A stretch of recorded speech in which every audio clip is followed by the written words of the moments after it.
Today, we're going to discuss the 7 worst diets. Number 1, here we go. The junk food ingredient version of the Atkins diet. And they also have these little shakes right here. Okay. I mean, let's just take a look at the ingredients of the Atkins shakes.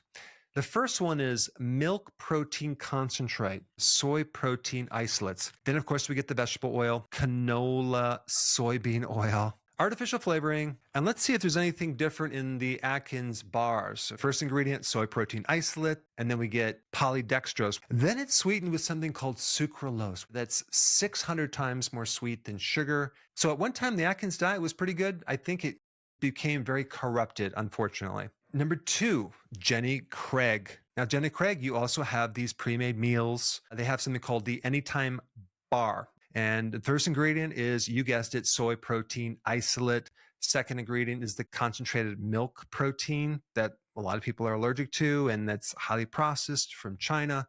It has 8 grams of sugar per serving. It has rice flour. And then you can actually also buy a bag of popcorn, right? Only 140 calories, 16 grams of carbs. And then you have, of course, the Asian style chicken, which is loaded with potato flour, cornstarch, modified food starch, and maltodextrin with 11 grams of sugar. You can also consume barbecue chips. It's only 120 calories, 18 grams of sugar. I have a question. Why are they putting ultra-processed food ingredients in diet foods?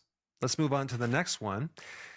Weight Watchers. Now, Weight Watchers is not doing too well financially right now. This is why they're trying other things like adding in weight loss medication, because their diet is not working. It's all based on portion control. Their new brand called Smart One. You can get a chicken pasta dish. If you look at the ingredients, wheat flour, wheat gluten, then we have maltodextrin, then we have soy protein isolates, soybean oil. Because what's being identified is the same ingredients in junk food, okay? AKA ultra-processed ingredients. All right, next one on the list, number 4, Nutrisystem, okay? Claims to be diabetic friendly, so it must be good. Let's see what the ingredients are. Well, we got milk, protein concentrate, corn syrup, sugar, polydextrose that keeps coming up, maltodextrin. On the glycemic index, table sugar is about 65. Maltodextrin can go up to 185. It's like way the heck up there. Then we have wheat flour, sugar, corn flour, corn syrup, modified cornstarch. Let's go to number 5. Maybe this one will be a little bit better. Ideal protein, okay? Now in practice, I had a lot of people come in after doing ideal protein, which it's not ideal, I'll tell you right now. Wheat protein isolates. These are just different names for starch, okay? Starch. And what's a starch? A starch is basically a chain of sugars, okay? And they behave just like sugars. So anytime I'm mentioning maltodextrin, modified food starch, and these flours, just think sugars, because that's what they really are. They also have another one called Fluffy Vanilla Crisp.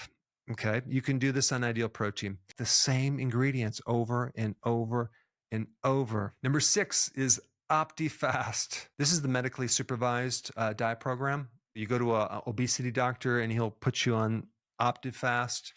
It's science-based, so we know it must be legitimate, nutritionally complete, excellent source of protein, meal replacement. You just do 5 servings a day, and you'll just lose a lot of weight. They have 3 main types of food. You got the shakes, you have the bars, and you have the soups. So the chocolate shake, you guessed it, contains maltodextrin as the first ingredient, and then it has the milk protein, and then the soy protein isolate, and then the seed oil, the canola oil. So anytime you have like a lot of carbs and maybe lower sugars and no fiber, what you're going to be left with is starches, okay? Just think about starches as sugar, because in this area right here, it's basically sugar. And then we get to the last one, which is Medifast. Okay, Medifast went out of business, if I'm not mistaken, or at least they had a lawsuit. But this is a scientifically designed program. You do 6 servings a day. So you have the one called the Essential Chocolate Mint Cookie Crisp Bar. Sounds pretty delicious. Take a wild guess what the ingredients are. Soy protein isolates, sugar, polydextrose, soluble corn fiber, brown rice syrup, milk protein isolates, which is that casein again, and rice starch. This totally goes against this concept that I put out which is it's not lose weight to get healthy, it's get healthy to lose weight. If you use these ingredients to lose weight, you are literally setting yourself up to destroy your metabolism. They're going to stimulate cravings for the wrong things. They're highly addictive. And these ingredients are at the bottom of the barrel. They're not even considered food. They don't really improve energy or life or any type of health at all.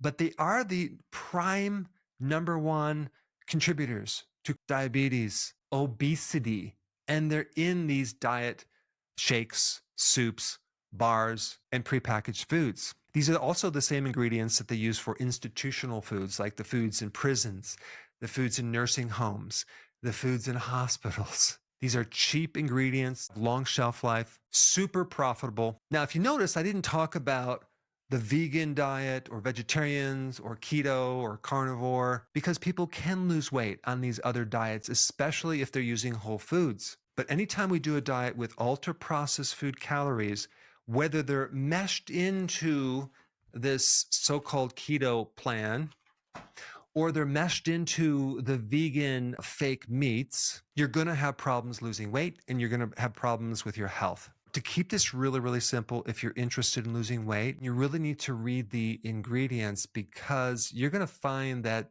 some of these keto products, just because they say they're keto, are not really keto. Like this one right here.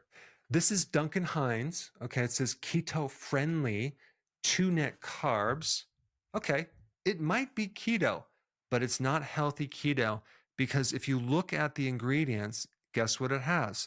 Modified tapioca starch, resistant dextrin, which we really don't know the long-term studies of consuming that ingredient would do for our microbiome.